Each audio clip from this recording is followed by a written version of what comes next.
Well, I agree with the honourable gentleman to the extent that there is mistrust of private pensions, which is why we've taken strong action, for example, banning consultancy charges, which have been a source of concern.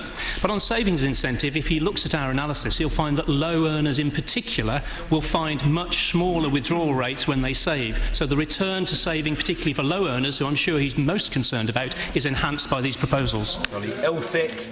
Does the Minister anticipate making pensions subject to a cap at any stage? Minister. I think my honourable friend might be referring to the idea of a total welfare cap, and whilst the Chancellor of the Exchequer has explicitly ruled out the idea of capping state pensions, I understand there are others in this House who are prepared to cap state pensions. Mr. Richard Fuller. Question number 7, Mr. Speaker. Minister. Just under half the young people who'd been on the work programme for a year had had work. Over 46,000 had had more than 6 months' work.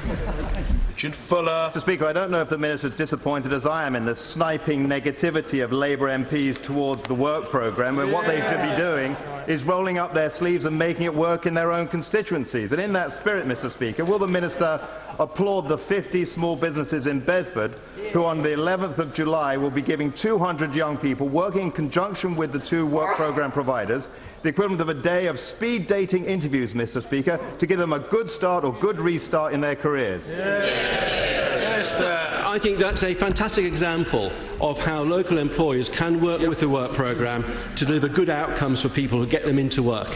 Honourable Member's moment has arrived. Sheila Gilmore. Thank you, Mr. Speaker. I apologise earlier. I think I was on autopilot.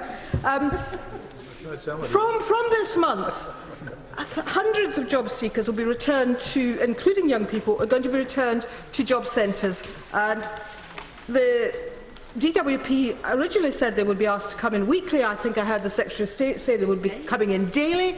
The Chancellor of the Exchequer announced that new job seekers would be coming in weekly.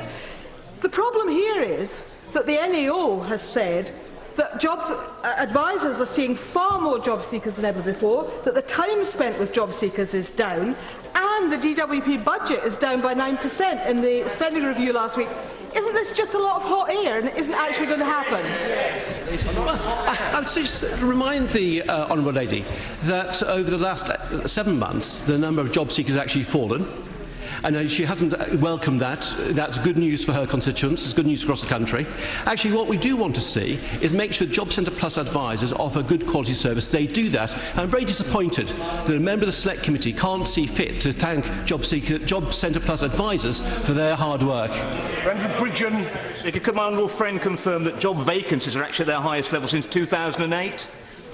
Indeed, they are at their highest level since 2008. That's why we have record numbers of people in work, record numbers of women in work, and record number of hours worked. It's about time the party opposite welcomed that.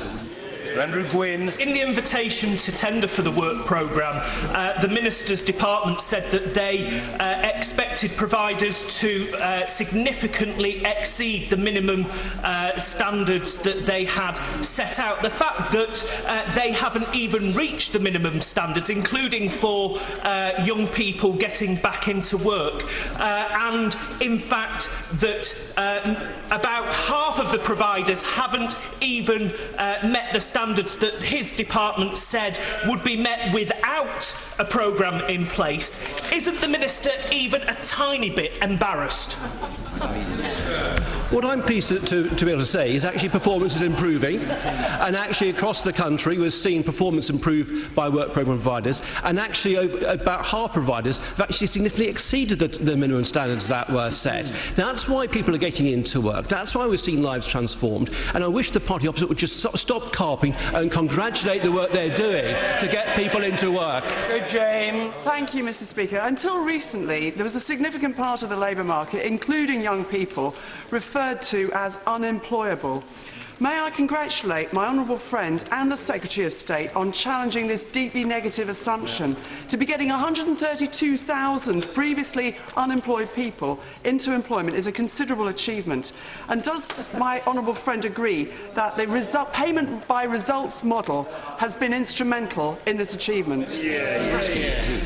What's happened is that under previous schemes, money was paid up front to providers without much attention being paid to whether or not people got jobs and work. Under this scheme, the interests of taxpayers, unemployed and providers are closely aligned because providers only get paid to get people into work for 6 months. Alexander.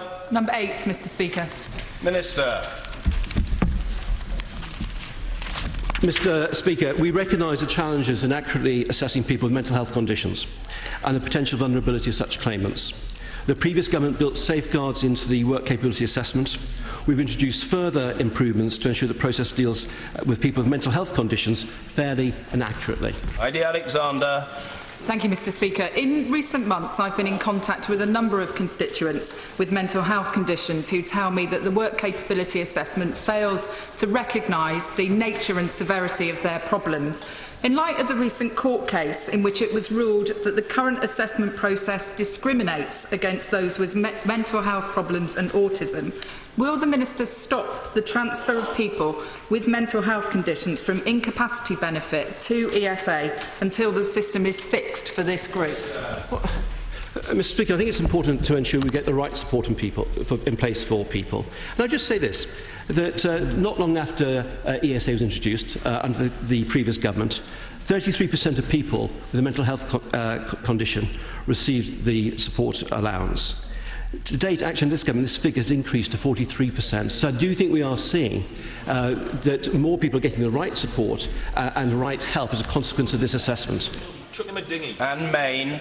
Mr. Speaker, would the Minister encourage a scheme that Mind had, the Way to Work campaign, which was to help have a flexibility that people with mental health illnesses that is spasmodic could then work in a flexible fashion? This wasn't taken up as well as it could be by employers, and I think it would be something that would help people who are assessed to have periods of good health as well as ill health.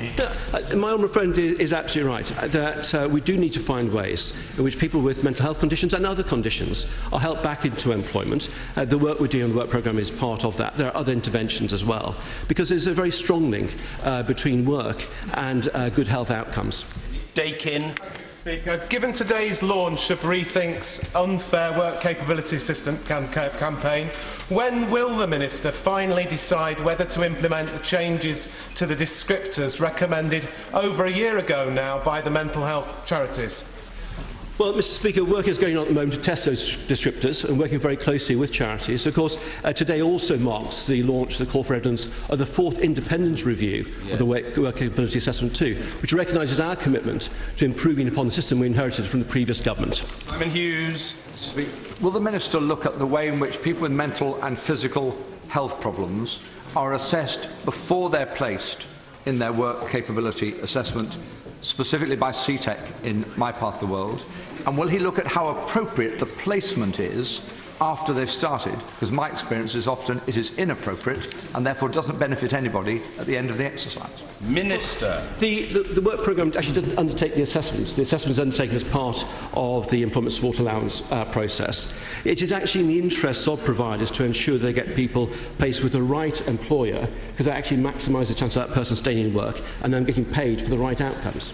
On Greatrix. Thank you, Mr. Speaker. In May, Dr. Greg Wood, an Atos-appointed doctor, made a series of specific allegations around failings in the work capability assessment process, as he saw it, as a doctor working for Atos. I asked the Prime Minister to investigate that, and I had a reply from the Secretary of State for Work and Pensions this week, which made absolutely no reference to the specific allegations that have been raised. Does the Minister not understand that one of the reasons there's such a lack of confidence in the Atos test is this complacent, contemptuous, disregard, head in the sand attitude towards what's actually happening in the system? I would just point out to the honourable gentleman, as I just said earlier in response to his honourable friend, today we've launched a call for evidence for the 4th independent review of the work capability assessment. That demonstrates our commitment to ensure we get this right, so people get the right support and ensure that we continue to deliver the right outcomes for people going through this process. James Morris. Thank you, Mr. Speaker. It's encouraging that over the last 3 years, those with mental health conditions, the number have been put into the support group has trebled. But would the Minister agree with me that we do need to constantly monitor the effectiveness of the work capability assessment perhaps working with mental health charities to make sure that it is suitable for people with fluctuating mental health conditions? No, my honourable friend makes an important point, and it is because we're committed to continuing to improve the whole process that we do work with mental health charities. I've had several meetings since coming to office with charities to talk about what we can do, and that's why we're going through the process at the moment of assessing alternative descriptors, particularly for those with fluctuating conditions, mental health issues. Laura Sands. Number 9, Mr. Speaker. Minister McVey. The Department offers a range of support to help disabled people into work and stay in work, including the work programme, work choice and access to work. And although there's been a welcome improvement in the disability employment rate over recent years, there's still much that needs to be done. And we will be doing that by starting the launch of a new 2-year disability employment campaign in July. Laura Sands. I very much thank the Minister, and also thank my honourable friend who's coming to our jobs fair tomorrow morning, where there will be jobs that local companies have actually particularly designed around people with certain abilities and with certain disabilities.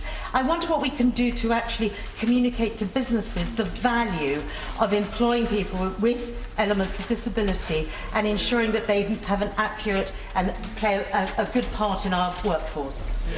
I congratulate my honourable friend for what she is doing there, because employers have the jobs, and obviously young people want to have those jobs, so to get them together is key, and that is precisely what we are doing when we launch our new employment strategy, getting together all of the FTSE 100 companies, SMEs, young disabled entrepreneurs, getting them together to employ other people and share best practice. Mr. Derek Twigg. Thank you, Mr. Speaker. Of the programmes the Minister's mentioned of helping disabled people get into work, how many of those people remain in work 12 months after they got a job? Sir. Well, with work choice, of the nearly 13,000 people who started, a third of those, 30%, stay in work. That has improved, but of course we want to do more than that. Hence we are now starting this Disability Confident campaign and getting, hopefully looking at getting better outcomes. Ellison. Mr. Speaker, and will the Minister confirm that it's now the case that disabled people can get access, through access to work as part of the new enterprise allowance, they can actually get more equipment that will help them set up their own businesses? My honourable friend is correct. We have extended the new enterprise allowance to help disabled entrepreneurs with support from access to work, and should be pleased to know we've now got over 500,000 disabled people who've set up their own businesses. Anne Maguire.